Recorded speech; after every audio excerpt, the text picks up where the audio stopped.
All right. Good evening, everyone. This is Barbara Phillips with Nurse Practitioner Business Owner, and I'm sure you know that we are having our February, we seem to do these almost monthly, Don, but we're doing the February 2024 webinar. And this time we're talking about remote patient monitoring, as you can see on the screen. If you do not know Don, I'm going to let him introduce himself, but he is our guru when it comes to billing and coding and making money in our practices, really. So I'm going to let him go ahead and get started. I am closing the chat. So if you have questions, please put them in the Q&A box and we'll open up the chat at the end of the call. So Don, take it away. Thank you so much, Barbara. Folks, we're going to have a good session tonight. We're going to go over a lot of things that's going to help you, including and especially RPM.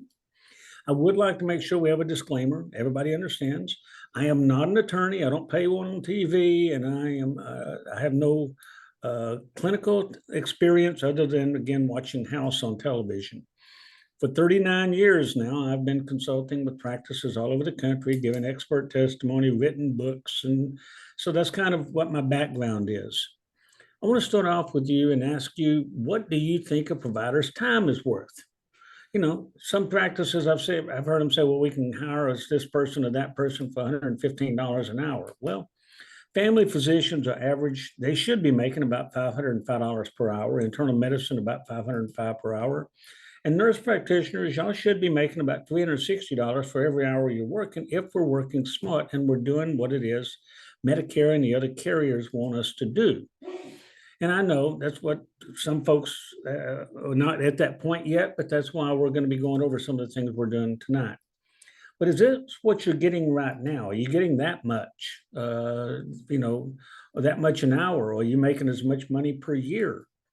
Most nurse practitioners are averaging less than $280 per patient per year on Medicare Part B patients. That was that most recent year of data that I have, 2021. Hopefully by April or May, I'll get the 2022 data from CMS because this comes from CMS.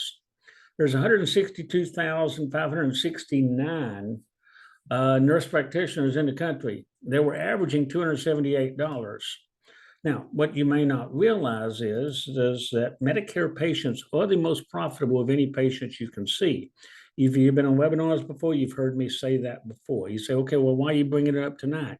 Because Medicare was the first one to start paying for remote patient monitoring on a big scale, dating back to around 2019 when they started doing that. And you may be saying, wait a minute, you're saying Medicare patients are the most profitable? Yeah, that's what I'm saying. Whether or not we're talking RPM or office services or everything else you're doing. So especially if patients have Medicare Part B, like I have. I'm an old guy, so I've been on Medicare Part B for a few years now. And it may be surprising to you. You may be saying, okay, now I don't understand. Conservatively, you should be making about $2,200 a year per Medicare Part B patient if you're doing everything that Medicare says. So what are you making right now? I just grabbed some at random. I don't know Krista Mann, Sarah Kaiser, Colleen Cox. I just grabbed a bunch of nurse practitioners on this report. And you can see over here on the right-hand side, they're averaging, this particular person, Krista, is averaging $230 a year per patient. Colleen Cox, 68, Irma Perez, 194, going all the way down. None of them are very close to that $2,200 mark. And the same thing over here on Cynthia Hammond, 77, Valerie Harrison, 191. The vast majority are nowhere near the amount they should be. You say, well, where did I come up with that amount from? Some of you have seen my numbers before, and this is updated for 2024. And you're sitting there saying, okay, wow, Don, you're showing me over here that office visits of getting 4 visits a year. Then if it's a physician, they should be getting about 127.62. And if I'm a nurse practitioner, come back here, I should be getting about 108 per patient 4 times. And Medicare pays 80%. So that'd be about $347 a year. You say, well, Don, I've got a lot of Medicare patients that come in a lot more often than 4 times a year. Yeah, like my parents-in-law, they used to go to the doctor just to be able to, or their medical providers just to be able to see, because they got lonely. I may go, I think about twice a year to see my primary care provider. So averages out at 4. I know you can have some, like I said, do a lot more. If you're doing annual wellness visits, that's additional income. Come back over here, about $124 a year. Advanced care planning, Medicare pays 100% of that. That's about $69. You say, well, all of these numbers right here are lower for non-physician practitioners or NPs. That's true. It's because we did not get parity. In fact, I'm trying to work on a webinar that I'm going to work with Barbara on to help us get parity next year. I truly believe that we can if we do the right things, but that's down the road, a different webinar. But if you notice the depression screening, SDOH screening, it's basically the social determinants of health, which Medicare will start paying that one in July, by the way. Some of the commercial carriers are already paying for GO 136. Alcohol misuse screening, chronic care management. I've got the word NET next to it. Why is that? It's because chronic care management and remote patient monitoring are two services that you can send out and let other people do, and you get to make the money off of it and keep the difference. It's called pass-through billing. That's the only two services really that you can do that does pass-through billing. You say, well, why do you have a NET next to cognitive testing? Because if you're doing cognitive testing the way I recommend, you're going to make good money on it, but there is a cost of it, about $25 or $35 a patient. You notice here that you're still making about $94 if you're a physician, or about $80 if you're a nurse practitioner for the cognitive testing. That's not too bad. Cognitive assessment planning, that's another $158. And then if you're doing remote patient monitoring through either our company or another company, you should be averaging in net income about almost $500 a year. And that's pretty conservative, really. I'm going to go in more detail on the different locations here in just a few minutes. This is more of an average in the country for non-physician practitioners. So that means that your actual check from Medicare should be about $1,516 a year. You said, well, Don, you talked about $2,000. That's right. This $1,516 does not take into account the patient's secondary or supplemental insurance income that, the secondary insurance or Medigap insurance that'll cover the rest of it. So explain that to me, what you mean. Like I have Medicare Part B and I have Medigap through Mutual of Omaha. After Medicare has paid their portion, Mutual of Omaha pays the other portion. After I've paid my $240 a year, I don't have anything out of pocket. That's why I make the premiums I pay. And you say, okay, well, that still doesn't give me the $2,000. No, but if you're doing some of these other services right here, like destroying actinic keratosis, spirometries, venipuncture, removing impacted cerumen from the ears, signing home health certification, doing smoking cessation, 99406 code, transitional care codes, pap smears, charging the extra fee for the pap smears if you have to have a chaperone, for instance, if you're a male, then there's a separate code for that. Not even counting the new G2211 code if you're the focused provider for that service. Now, I don't have it on my slides, but I want to make sure I cover that for a moment. This code began this year, G2211, started January 1st. And some people think it's a Medicare code only, and it is an add-on code, meaning that you bill that in addition to an office visit. But it means that you're the one provider that's focused on that specific problem. As an example, 90-something percent of patients with diabetes, they get their primary care provider to take care of their diabetes. They don't go see an endocrinologist also. You'll have a certain percentage going to see endo, but most of them are getting it from the primary care provider, and that might be you. So if that's the case, and you're taking care of that patient's diabetic condition, then in addition to the office visit, you're going to throw a G2211 on there and get an additional, whatever it is, $15 or whatever. It's basically a way of giving you a raise. Now, if the patient's already seeing the cardiologist for their hypertension, then the cardiologist is going to be the one that's going to be the focused one for that problem. But if you're taking care of the hyperlipidemia, you're taking care of the diabetes, you're taking care of the STD that they'd gotten 50 years ago or whatever, and just giving them prophylactic aciclovir or something, then you are the one that's doing focused care on that. So don't be afraid of billing that G2211. Just remember, you can't bill that code if you're also putting a 25 modifier on the visit, meaning if you're doing another procedure at the same time, you can't bill that. I know it's way off subject, but Folks, if you're doing all these kind of things right here, and even if you're only averaging 15, 16, if you have 200 Medicare patients averaging at 15, 16, that's another 303,000 a year in actual checks for Medicare. That again, that doesn't take into effect the other 20%. 20% of that 303,000, that'd be another 60 grand. Doesn't take into effect all of these things. So you kind of see where I'm going with that right there. And there's more, like we'll say right here. In 2021, there were 321,000 general practitioners, family practitioners, internal medicine providers, and nurse practitioners in the country seeing Part B patients. How many of those do you think billed out annual wellness visits? About 88%. I mean, 88,000. So that's about 27%, slightly more than a quarter. So that's an area you should be concentrating on also, because these patients are not getting AWVs from their other providers. Most of them are not. The average provider that's doing AWVs only do it on about 12% of their patients. That's why only 12% of Medicare patients got an AWV and 88% of us didn't.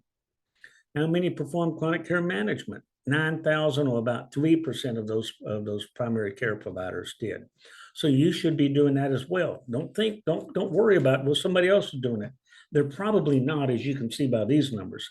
97% of the primary care providers are not doing it. And you say, well, why not? They don't understand how easy it is and how profitable it can be when you're doing it the right way. So how many do you think were performing remote patient monitoring? About 2,000, or 0.6%. That's not very many. And yeah, we've been involved with remote patient monitoring for years, so I'm kind of an expert on it. I've even written a white paper that I think I gave to you, Barbara. Did I give you my white paper to be able to share if you needed to? I don't think so. Okay. I need to send that to you. It's also on my webpage on donself.com/RPM, and you can download it there, by the way, in case I forget to send it to you. A lot of times providers have said, well, our staff is too busy, but we can add this right here to our staff and their duties. I think if you do that, you've got a problem.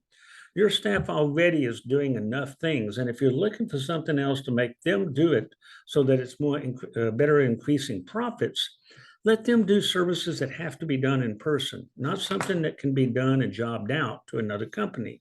That way you can start making money off of what another company does and still have your staff making profits in other areas. Because whenever we found through practices trying to do it on their own, they average about 17 minutes a month on average in the actual time.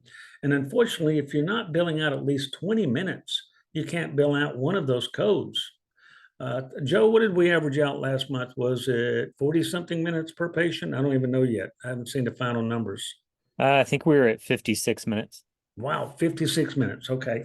That's pretty good, folks. That's more than 3 times what the average right here is when nurses are doing it or the MAs are doing it on their own. And remember, the more minutes that we're doing, the more money you get to make on these things.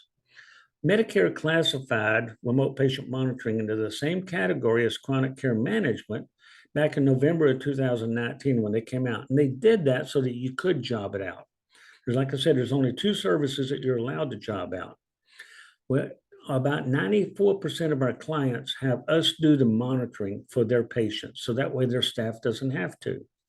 In 2024 of this year, CMS made another change too.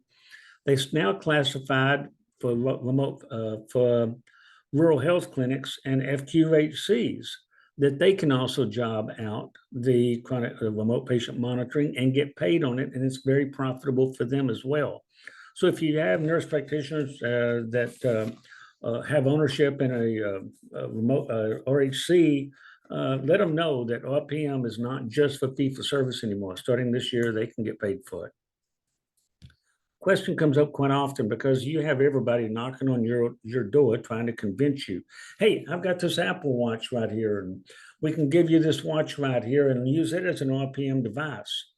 Well, it has to be classified as a medical device, the FDA under Section 201H.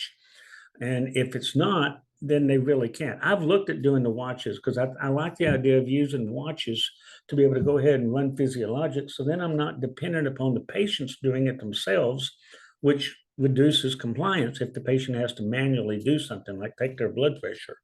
And if I can get a watch to do it, that would be great. And it would be cheaper, honestly, for me to do that than some of the devices that we pay for.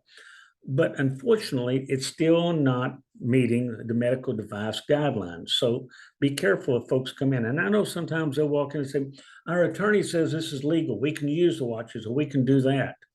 Keep in mind, their attorney is designed to protect their interest, not yours. So don't ever trust someone else's attorney whenever they say, well, my attorney says this or that.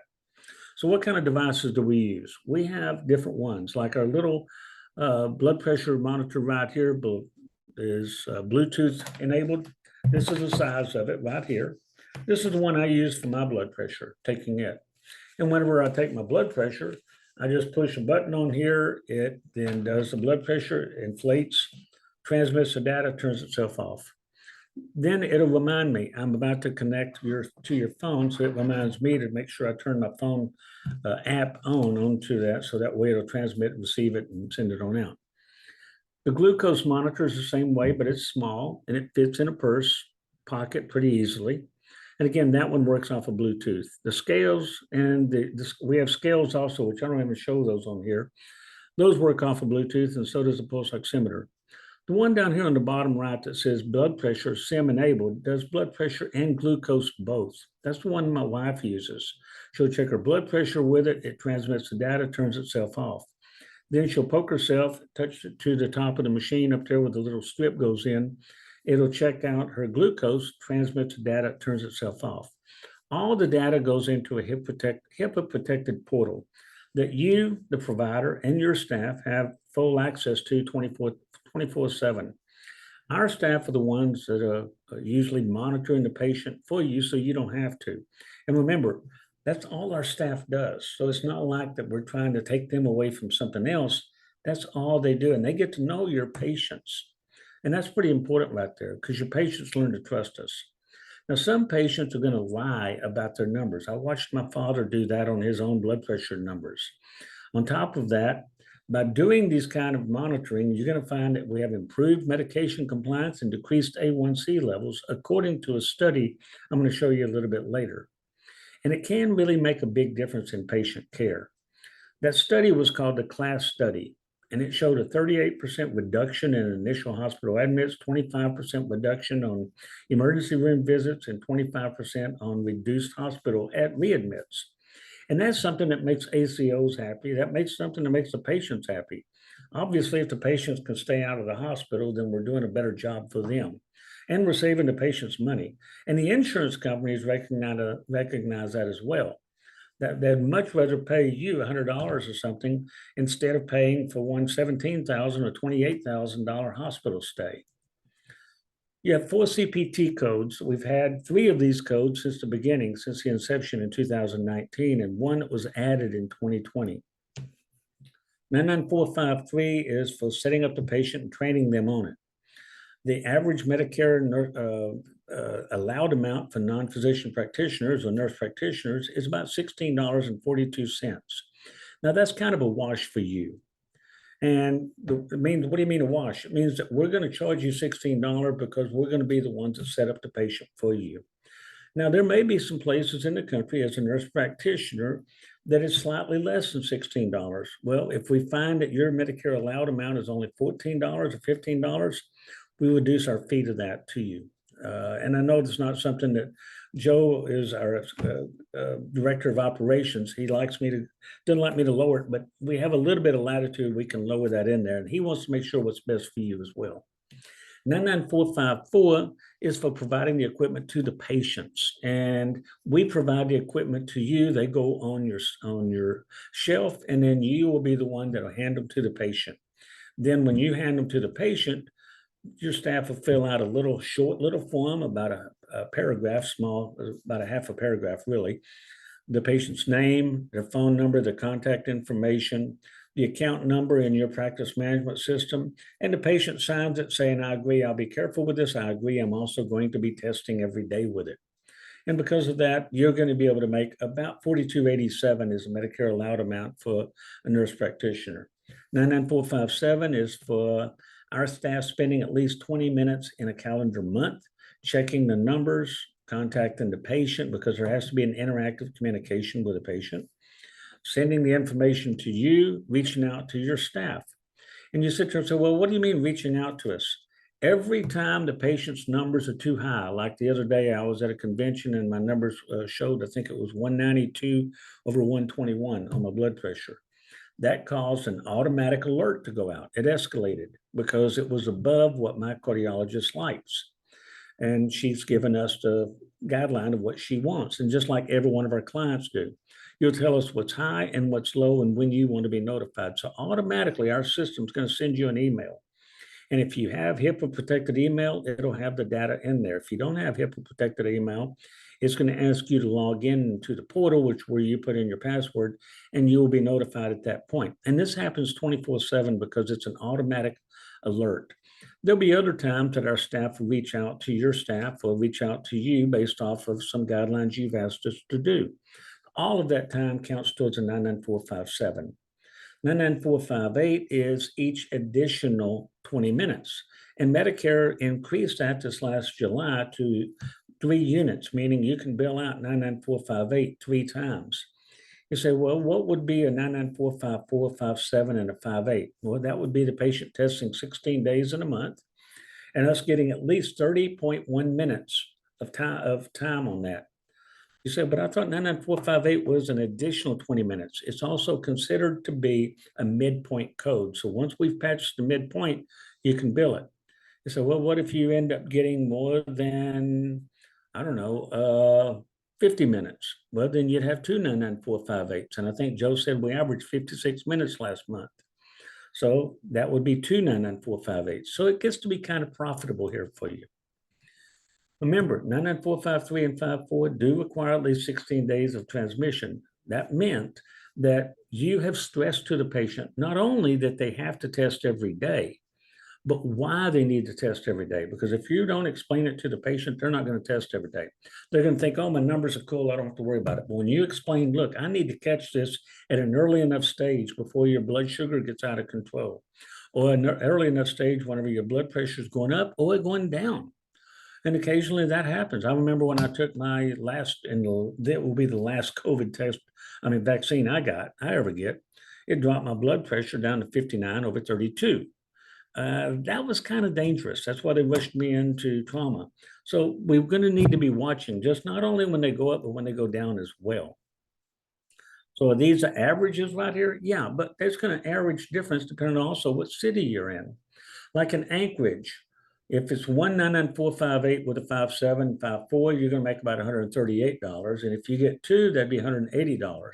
So your net profit's going to be somewhere between $61 to $104 a month, well, $990 a year per patient. Now you'll notice all of these numbers over here are more than the vast majority of you have been making from Medicare in a whole year. And this is just one service that we're doing for you, or whoever, whatever company you pick. You sit there and say, is there that much difference in cities? Like here in Houston, it's 116 to 149, or an average of this, where in Anchorage, Alaska, it's this much. It's because it costs a lot more there in Anchorage. Or you go over here to Phoenix, Arizona, and it's costs less to live there. So your reimbursements are lower. But still, if you can get an additional $540 a year per patient that you weren't getting before, that can help you pay some bills. You sit there and say, now, what about commercial insurances? Commercial insurances, by and large, they pay for it. But before you ever hand a monitor to a patient, if it's not straight Medicare Part B, traditional Medicare, my advice is to have your staff check with the carrier and say, how much do you pay for these 4 codes? And then you make that decision. We never want you putting this in the hands of a patient if you're going to lose money on them. Now, some Medicaid carriers are paying for this right here, but they may have a different code. Like here in Texas, Medicaid wants you to be using 99091. And 99091, I have one client down in the Valley of Texas that tells me that she's paid $182 a month on that one code. That's not too bad. So this does add up, but you want to always make sure which carriers are paying for what before you do it. Quite often we get people asking, well, can patients just, can't they use their own device instead of having to use my device and call into readings? No, that would not qualify for remote patient monitoring because as you see on this particular website, but here, which is a CMS website, it must be specifically equipment that's going to be automatically transmitted, collected rather than self-reported. What about some companies are promoting the patient buying their own machine, which is going to transmit it? That's not allowed by CMS if you're going to bill out these codes. In fact, that'd be a good way of going to jail. I don't think anybody here wants to do that. Some companies are promoting a percentage agreement. Quite often we'll get clients asking us, hey, can you just take half and we'll take half or something like that? And we can't do that. Yes, we're the ones that are assuming all the costs with the equipment and the portal and the airtime on the cards and all of the people that we're spending on that right there and the shipping and all. But we can't do a percentage basis because that would be considered to be fee splitting and against the federal stock laws as well as the anti-kickback laws. And that's what we've been advised by Washington, D.C. attorneys that we highly trust. So we'll never put you into that risk. Could we get in trouble with it? Probably not, but you could. And our job is to make sure you stay out of trouble. Folks ask all the time, is this limited to a specific diagnosis? In other words, if the patient has diabetes or congestive heart failure or hypertension, pulmonary fibrosis, or severely overweight, would those qualify? Yes. If you can support it by saying this is medically necessary to another provider of the same kind of training you have, then it's going to be fine. There is no articles, there's no LCDs on this as there are some other services. They'll probably come out with one, but they haven't yet. So that's something that we watch closely. Remember, you're the one that's going to be making the decision as to when it is medically necessary. Folks ask, well, how long can the patient be getting this? We have patients that started out with our monitors 5 years ago, and they still have the same monitors. They're still testing. Why? They still have diabetes or hypertension or pulmonary problems, typically not pulmonary fibrosis, because by this point they would have probably passed, but other pulmonary problems like asthma or possibly COPD, etc. Patients with hypertension need it monitored regularly, so does the glucose patients. Remember, the data is going to go into our portal that you're going to be able to check on a regular daily basis, and we're going to check for you as well. People say, well, how long do we keep this data right here? We're required to keep it for 10 years. A couple of our clients will have us where they log into the system and download the reports and then import it into their system. And that's fine. We don't have a problem with that. But we're keeping it HIPAA compliant just to make sure we're protecting you. But if you're more comfortable having these on your computer also, go for it. That's cool. You'll notice over here, the numbers that's in the yellow are low. The numbers here in the red are high. The numbers in the green are normal. The numbers over here in the black are the average for that time of day. And that's something like my own cardiologist liked. Whenever she saw my numbers, she said, okay, I'm going to cut your metoprolol in half because of the numbers that you had at the time. Cool. So what kind of help are we looking at? What can these right here do for your own practice, nurse practitioner clinic income? So we're going to pick on somebody here with 845 Part B patients in Knoxville, Tennessee. Out of those 845 patients, 524 of them had hypertension, and she was not doing OPM. So if she's making an average there in Knoxville, Tennessee of an extra $55 a month per patient, and she's got some of those patients, what would that do to her income? Quite a bit. I'm going to show you also right here, one right here in her clinic. Out of those 845, 524 had hypertension. So let's assume that half of her Medicare patients with hypertension went ahead and did this right here. And let's say half of her diabetic patients did it also. You say, well, and how does this work for diabetes? Real simple. Whenever you tell us, okay, I want this machine for diabetes, I want this machine for hypertension, we'll send it to you. It's on your shelf. If we send you a machine and it doesn't cost you anything at that point, not until it's in the process of making you money. I'll go over that in a few minutes.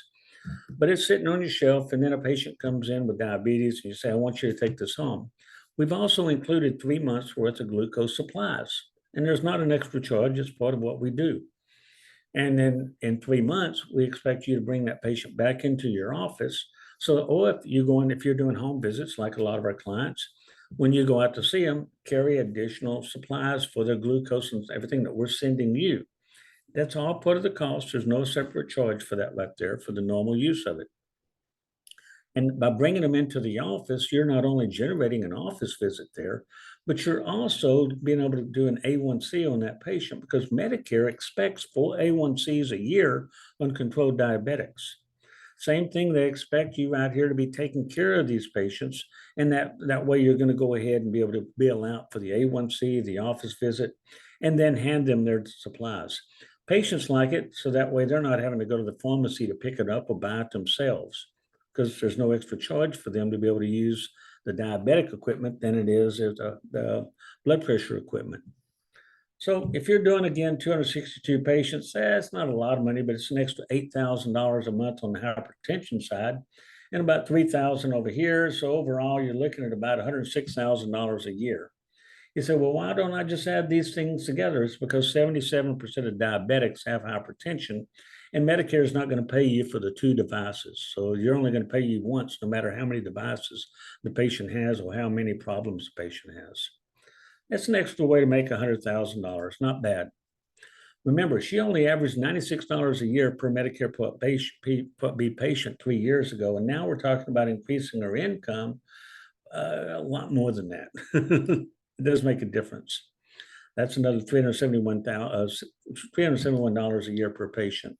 And let's don't forget what Medicare said or in the class report that they came back and showed. Improved patient health, decreased A1C levels.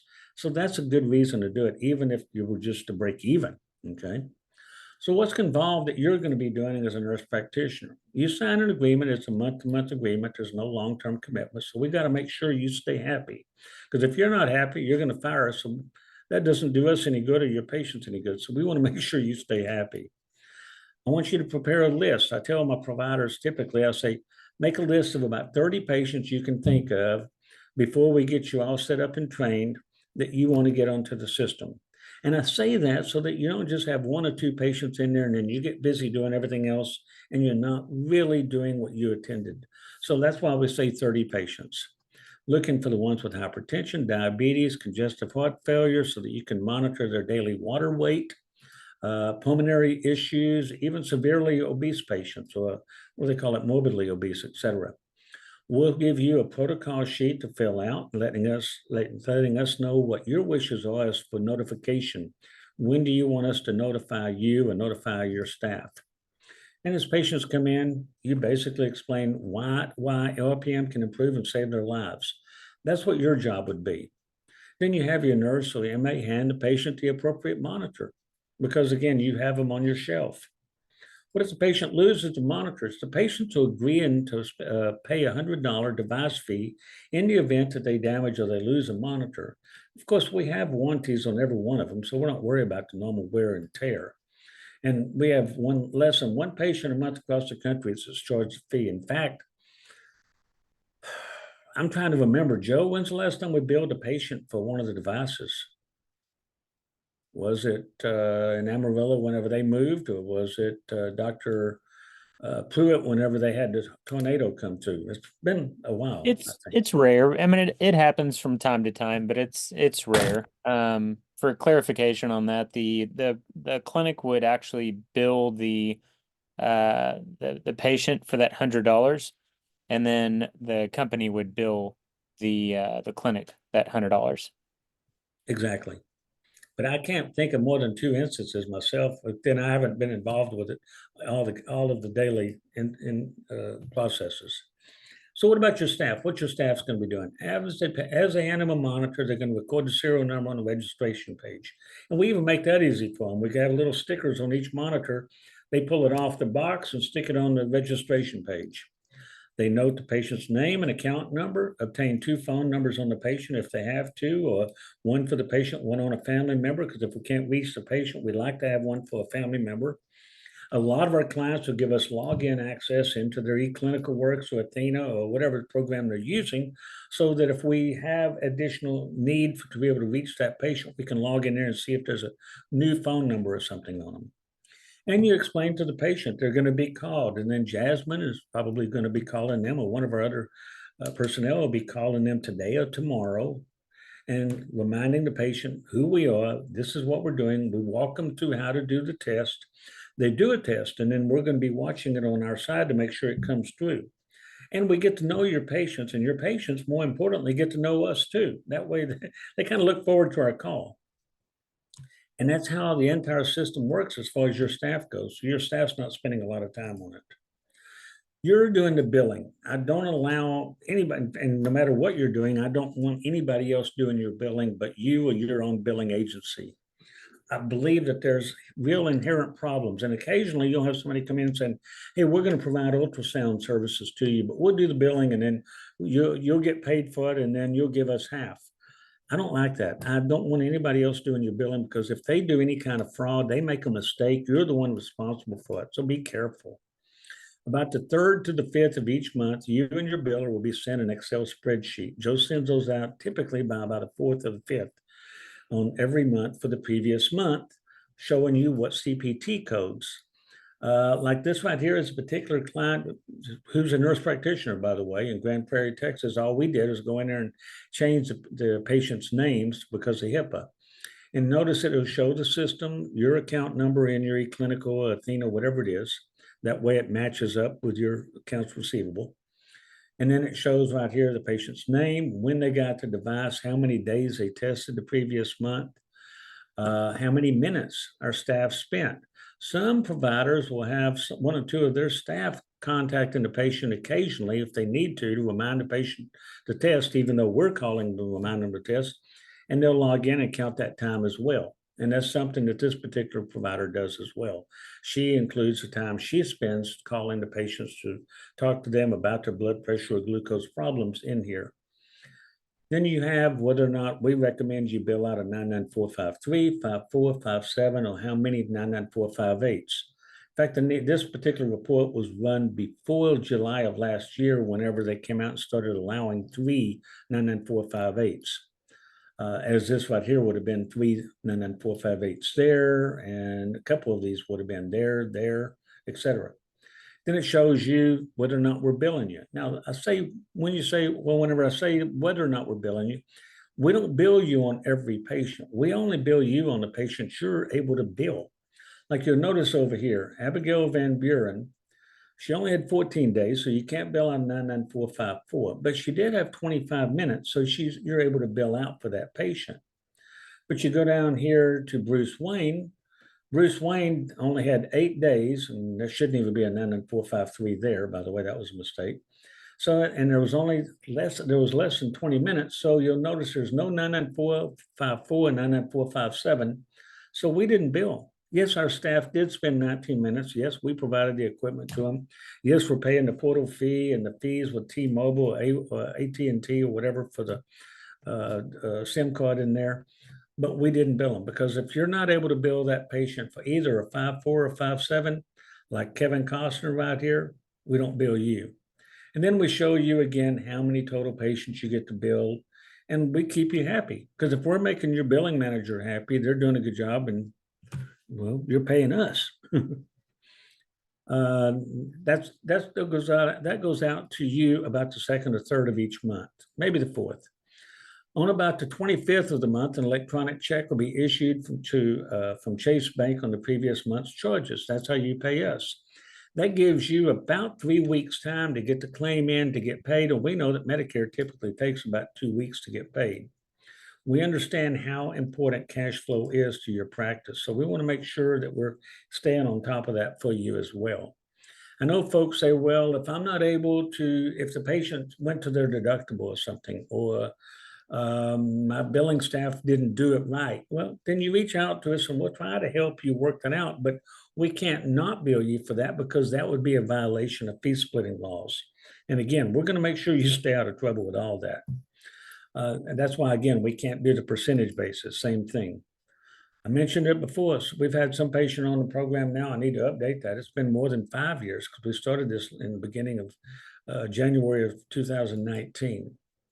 If you want to, you can schedule a free 15 to 30-minute Zoom call with Joe and I, if you want to, just by going to donself.com schedule and get the additional information and find out, okay, this is my practice, pull up my numbers. This is the kind of practice I have. What kind of monitors would it be? What kind of profit margin should I expect? There are ways that RPM can be utilized in a pediatric specialty: autism, ADHD, chronic migraines, etc. Pediatric neurology, starting an independent practice. That's a great question, Jennifer. First off, if you're in pediatric neurology, I recommend you do a couple of things. One is because neurology and pediatric in that area, you're going to have patients with cognitive issues, ADHD, behavior issues, bipolar. And there's some kinds of testing you can do on that kind of things that'll make a difference for you.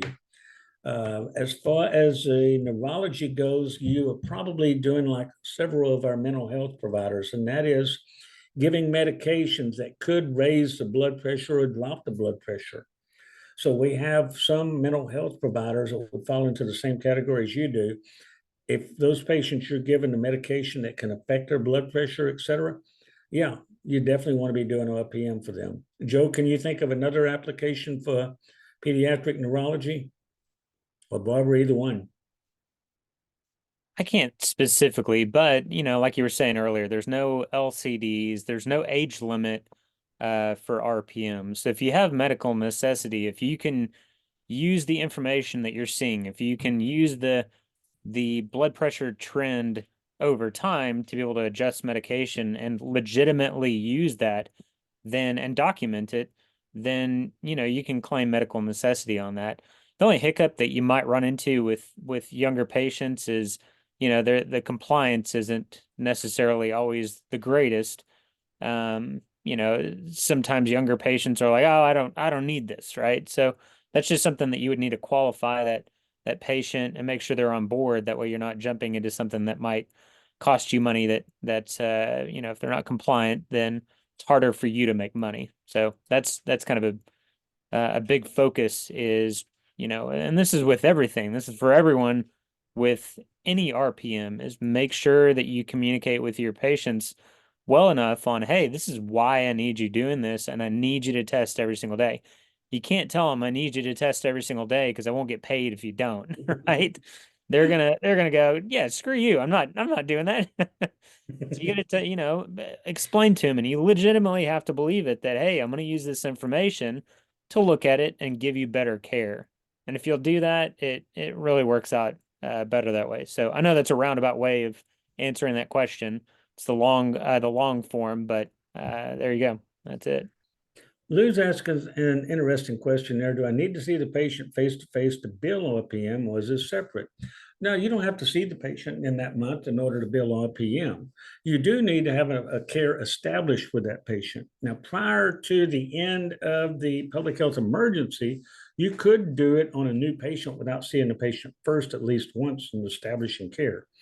Now, though, since the public health emergency ended last year, you're not allowed to do it unless you've established care with that patient at some time in the previous year. Okay. Now, there's another thing I want to bring up because I mentioned to you. Oh, Barbara, did you have something you want to add? I was only going to add for Jennifer on that question on the peds is double check the coverage to see if the insurance company will pay for that, because many of them may not think that it's necessary for pediatrics and that this is something just for Medicare patients. So I would double and even triple check that. Virginia asked a good question. What happens when a patient leaves and goes to another PCP? Then you're going to be asking for the device back because you're the one that's handing it to the patient. So if they leave, you need to make sure the patient brings the device back. I would like to do RPM visits for weight management. Is this something Medicare will cover? And do you know where to get approved devices such as scales that sync to their profile? Yes, us. We provide all the supplies and the equipment to you, and we have scales as well. Medicare doesn't cover it for simple overweight. It has to be a BMI of 32 or greater in order for Medicare. You said, but I didn't think that there was LCDs or articles. There's not. It's just I've heard different auditors at Medicare say for simple overweight problems, they're not going to cover it unless the patient's morbidly obese. Now, do they have a guideline for that one yet? They may be writing one. I haven't seen one yet. Someone. Also, I wanted to follow up on the scales. The scales that we offer are Bluetooth, but not only that, we have mobile scales as well. In other words, we have scales that have a 4G SIM card that's built into it. That way it sends the reading to the portal automatically. So you don't have to have a patient that has a smartphone or even internet service. So it's just like the glucose or the blood pressure monitors. Those transfer the reading automatically. You can have a patient that has zero idea about anything technology related. They press a button or on the scale, they get on the scale and it sends the info automatically. Moving on to a slightly different subject, Don, you may want to touch on the billing whenever you're filling out your claim form, especially with this. Make sure that your diagnosis indicator, I'll let you elaborate on this, but make sure your diagnosis indicator points to the correct diagnosis. So in other words, you're not going to get approvals, you're going to get some denials whenever you're pointing your RPM service towards knee pain, right? So just that's something that is recommended to pay attention to. And that's something that when we're training your billing staff to make sure that they're doing it correctly, we go over that with them. And that's not just for RPM, that's for anything and that's, in fact, that's probably the number one reason I see denials is people do not take time to ask the provider, why did you order this CBC? Was it for this diagnosis? Let's say the patient comes in for diabetes follow-up. So office visit on the first line, the first diagnosis is diabetes. It means about 24A has a 24E has an A in it. That means the very first diagnosis is linked. Cool. But let's say during that same visit, you decide I'm going to do a removal of impacted cerumen from the ear. So you've got to make sure that the second diagnosis in there is otitis externa, otitis media. And there's a B to relate the removal of impacted cerumen to the B diagnosis, not the A, because if you remove impacted cerumen for diabetes, that's not covered any more than doing RPM is, because the patient has otitis media. So those are the things that goes into more of claims denial, this webinar we're going to be doing next month. If you provide an AWV to a patient, can that be considered an establishment of care? Yes, you've established care because you're the one that's taking care of that. Can the device use the patient's internet? It doesn't need to. So the patient doesn't have to have internet.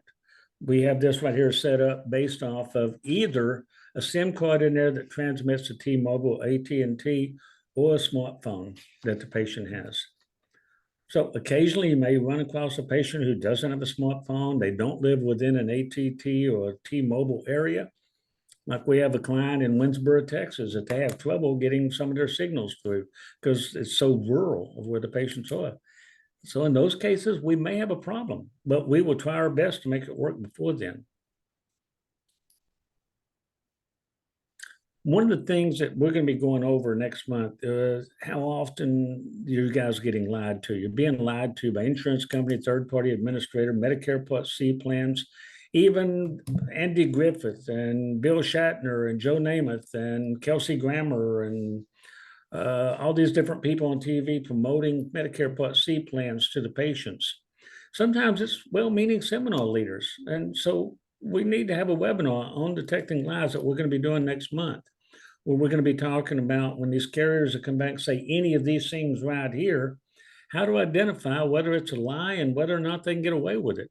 Like if a carrier starts requiring documentation on all claims, I'm going to show you how you can stop that. Or if they're denying claims without a full and fair review, how to stop that. Or how they're requiring documentation on all surgeries, or requiring pre-auth when a pre-auth is not required, or they're paying you with a credit card, which is illegal, by the way. If you tell them not to, they can't do it according to federal law.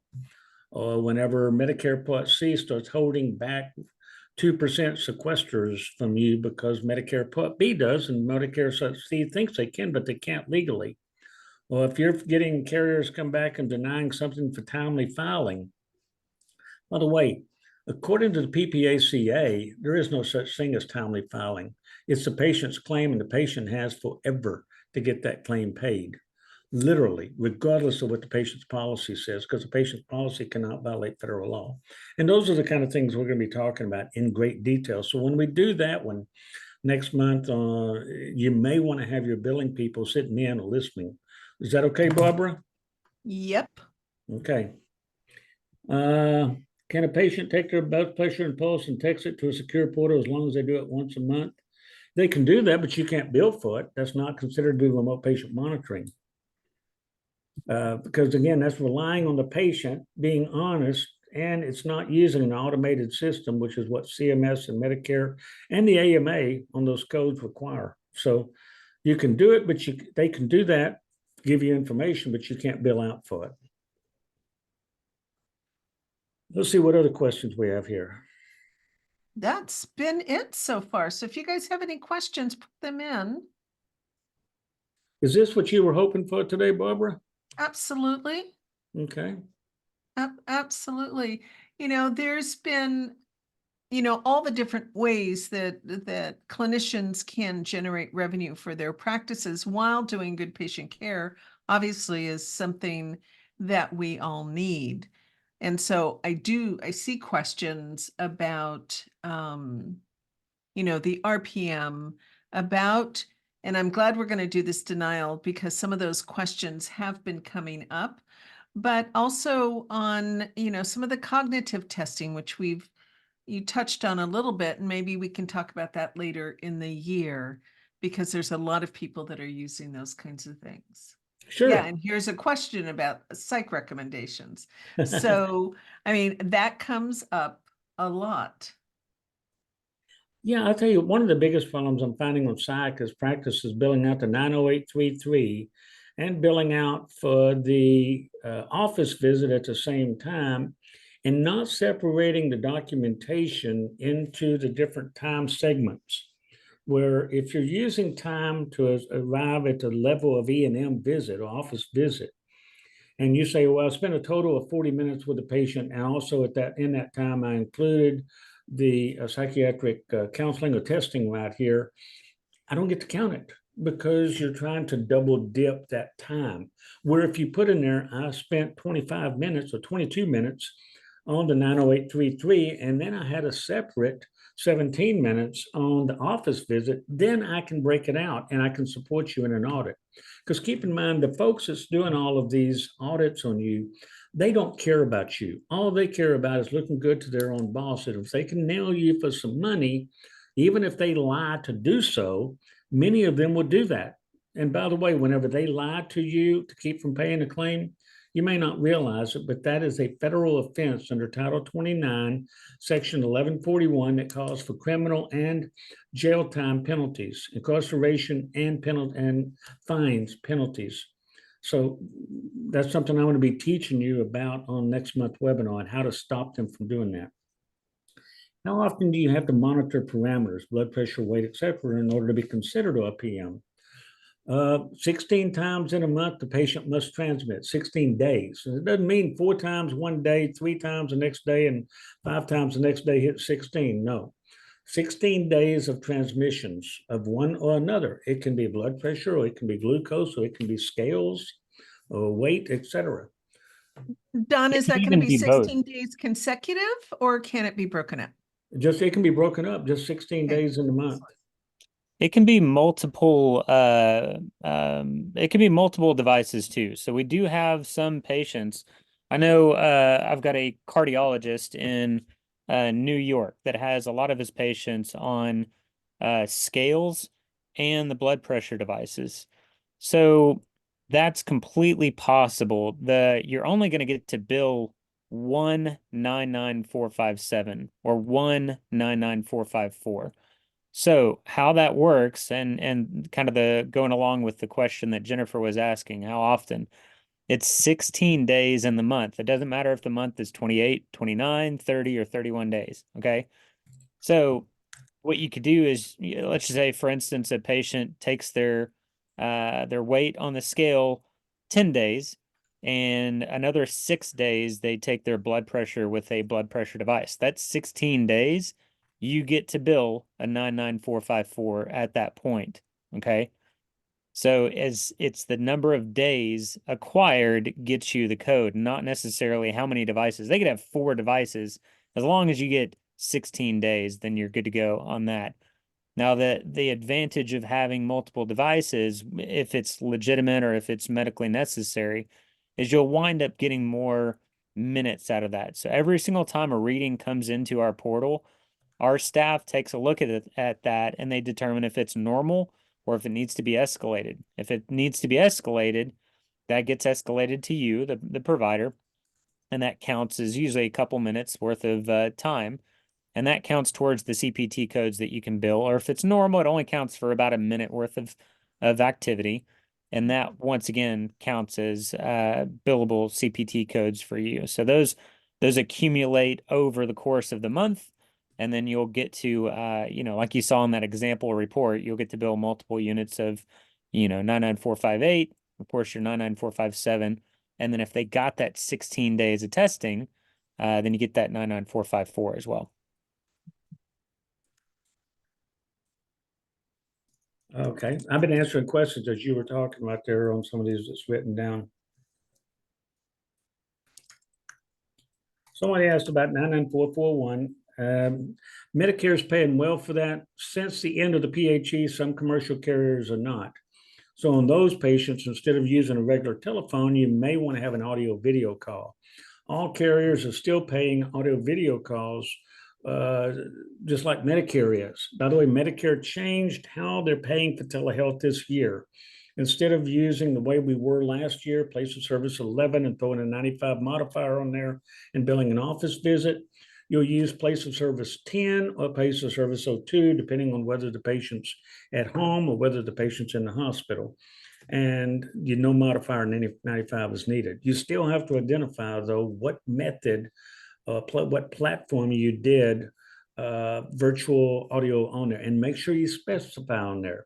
This was an audio video call, meaning that I used Zoom. I used go to Zoom, go to meeting for physicians or for doctors or whatever it's called.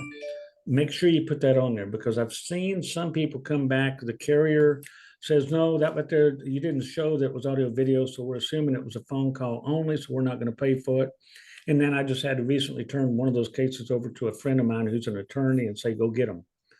Help this nurse. In fact, that was a nurse practitioner. Help her. You mentioned doing your own billing. I'm extremely busy family and a new business. What's the best way of learning billing? The best way is find somebody who knows what they're doing. Your time as a nurse practitioner should be spent on practicing medicine, doing care for the patient. Even you say, but I'm going to be having to pay 8% or 9% to somebody to do the billing. Fine. Pay that 8% or 9%. It's the cost of doing business, because they're going to know things that it's going to take you 2 years to learn. And they're going to know things already, because I've already been teaching them, or others have, that is going to make all the difference on you getting paid. Literally. I've been in this business 39 years, and it still surprises me how many certified billers, certified coders do not know many of the things that they should, and the people trying to do it on their own are blowing it. I talked to a doctor in Garland, Texas today. His wife has been trying to help out on the billing because their biller left. The biller had a death in the family and left the practice. And because of that, they are struggling. And she said, well, I'm the office, I'm the wife. I did it 20 years ago. I should be able to do it again. No. In the last 20 years, everything's changed. Find a good biller is my advice. Barbara, what would you say on that? Well, I agree with you. And we've seen within the nurse practitioner community a lot of problems with billers.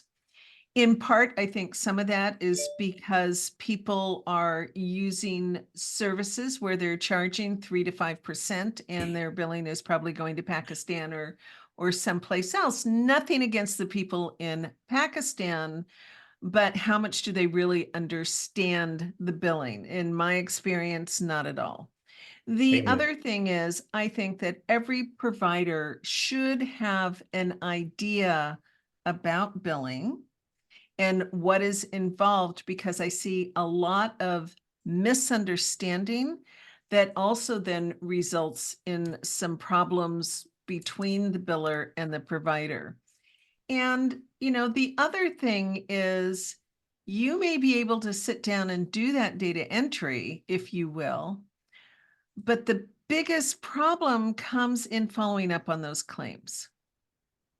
And that's where the issues are, and that's where all the little idiosyncrasies of billing, and that's where you want to pull your hair out, and that's where the insurance companies, which we'll be talking about in this next webinar, are making you jump through additional hoops. Well, they try to. Don't let them. I'm going to show you how to keep that from happening. Right. But when you don't know, you're jumping through hoops. Yeah, that's true. So I think, I think, I will say we have a billing course that teaches you what is involved in billing. The whole point of it being when you have an idea, you know what to look for. And you know when things are not looking right or when you're not getting the information that you need from the person who is doing your billing. I agree 100%. You need, like she said, and I talk to doctors all the time. I just spoke last past weekend at a convention. And if they don't know to tell the billing people, I did this and I did this many units, then the billing people don't ever bill it because they don't know about it. So like she said, you need to have a certain knowledge of that. You need to understand, when is it I need to double my fee? How did you determine your fees? I sent out 4 pages of a list of doctors, and I have this for every location in the country, that they'd been charging less than what Medicare would have allowed. In some cases, like on some codes, Medicare would have allowed $21 and they charged 400 times, totally losing out $16, 400 times. Now do the math on this kind of stuff. So there's a lot of little idiosyncrasies. And by the way, some billers don't even know some of these things we're talking about right here. So just because somebody's certified does not mean they know what they're doing. There's probably not a week that goes by that someone doesn't say, Don, can you help me find a biller? And I say, yeah. I don't charge the biller for that. I don't charge you for that. That's a free service I do. But I spoke at the American Medical Billers Association in Las Vegas. I've spoken at the HBMA. So I know literally hundreds of billing agencies around the country. And as she said, if they're charging you 3 or 4%, there is a big problem because it is going overseas to Pakistan, India, Philippines, or somewhere else. And I think Barbara's been super nice. I have a problem with the people in the Philippines and all these other places right here doing your billing because that means they have access to your PHI. And I am 100% against ever letting that patient's PHI out of the confines of the United States because those people in other countries don't have to answer to HIPAA. You do. If they do something wrong with that data, it's you getting in trouble with HIPAA. See? Right. So that's where I come from. And by the way, I love HIPAA. And somebody's going to ask you, can you do something? Say, I can't do it because of HIPAA. That gets you out of a lot of problems. The other thing too is I'm on somebody's email list who has a medical background. I won't say anything more to identify that person, but she's advertising, teaching people how to become a biller in a weekend and be able to start their business. And I have stayed on her email list just to kind of remember to warn people about stuff like that, so there's really a lot you need to think about and questions you need to ask when you are looking for billers. But I'll leave that there because I see some other questions here. For audio calls, can you bill for the follow-up consultation calls that are audio only if the patient cannot do video calls? If the patient cannot do video calls, then block 19, you put on here, patient does not have access to video. Then you can go ahead and bill it out the same way as if you'd done an audio video. That's something that not very many people know about, meaning that you can bill it out under office visit codes just as if it was an audio video. As long as you put in there in block 19 on the claim form in that one area, patient does not have access to audio video. Okay.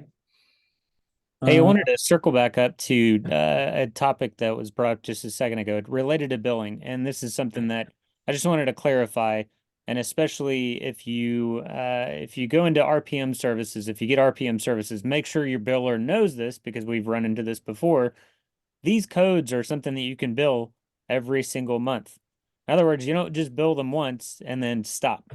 Yeah. So it's something that, I know we actually have a couple of telecare clients in the room right now. So please make sure and follow up with your biller. Make sure that they are billing this every single month. That's very important to know. And if you ever want us to, we'll talk to your biller. We'll spend time with your biller. I'm not going to charge them if you're an RPM client. Explain it to them how to do the RPM billing. Okay, and that's saying something, because normally I charge $500 an hour for my teaching and consulting with billers, but I'm not going to charge them if you're using an RPM and I'm teaching them how to bill the RPM. Yeah, and And also make sure that they're putting the correct date of service on the claim as well, which is something that we've started including in the reports, because once again, we've kind of found that some of the billers didn't quite know how to do that. So we've helped you out in that regard. Danielle's asking, I tried to renegotiate rates with Blue Cross Blue Shield to a practice of 7 providers, seeing 500 of their members, and they said they wouldn't even consider it. Danielle, I don't know where you're located, but you need someone who specializes in that. I deal with people all the time. I fight battles. I am not a credentialing and a renegotiation contract person. You might need David Zetter. You might need Randy Tapio. You might need some friends of ours here in East Texas, Massachusetts. Yeah. Email me and say, send me David Zetter's information, because David is the best in the country at that, in my opinion. He has more success on getting you the highest rates and making sure the carriers don't screw you around. One of the things is make sure your fees are way above where you might think they need to be. You can use the Fair Health consumer website. Just remember, whenever you only get 8 checks per week per IP address. So that means do 8 on your phone, do 8 on your computer. Have your employee go home on their computer at home and look up 8 codes. Otherwise, you're going to pay about $7,000 to them to be able to get the full list of them. So Fair Health consumer, Fair Health gets the data, by the way, from the clearinghouses. That's one way to set up your fees. But when it comes to negotiation, you really need, in my opinion, with 7 providers, I don't know what specialty it says here. I don't see a specialty. No, it doesn't say. But you definitely need David. I know we're going way off on different subjects. This is fun. One of the things I'll add to that is I watched for Washington State, they had a hearing in, I believe it was their Senate hearing, a committee hearing, and proposing, I don't remember what the bill number was, but apparently a lot of different disciplines came together and were stating that insurance companies are refusing to negotiate with them. And so it's not you, Danielle, apparently, but this is in Washington State and all these providers. And interestingly enough, of course, whoever the representatives for the different insurance companies were sitting there and saying, oh, but healthcare costs are going up and yada, yada, yada. And many of these providers haven't had any kind of an increase since like 2015, 2016. And of course, everything has gone up, but it's also gone up for the providers. It has, by the way, many of you may not know this. You don't have to be participating with everybody that asks you to. That's right. There's 3,998 Medicare Part C plans out there. You call them advantage plans. I call them disadvantage plans. Right. And there's 3,998 of them. What do they have to pay you if you're out of network? They have to pay you the same amount as Medicare Part B pays on the Medicare Physician Fee Schedule for in-network. So if they're paying you less than that, it's time for you to go back to them and say, hey, WellMed or Aetna, Blue Cross Choice, or whatever you call it. I think I want to renegotiate my rates, and if you don't want to, I'm dropping your plan. And you'll still pay me. In fact, you probably pay me more if I'm out of network. And that's a federal law that we're going to go over next month on March 21st. Right. All right. Now I know it's a lot of people are going to be looking forward to that March 21st. That's right. That's right. Don, as always, I appreciate you. And I appreciate all you. the information that you share with us. And to everybody else, we will have the replay. And Don, will you be sharing your slides again? Of course, I'll be sending it to you right here. I don't know, was there any other questions that I missed? I think we have all the questions.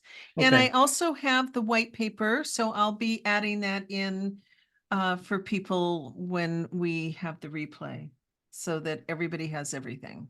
Oh, yeah. You did get the white paper. Good. Okay. I think Yeah, that'll yeah, help I you a have it. lot. I wrote that for the AOA and I think it's going to benefit y'all. Okay, excellent, excellent. Well, thank you so much. Thank you, everybody. Good night, Thank you, and we'll be Joe, for being talking part of soon. this.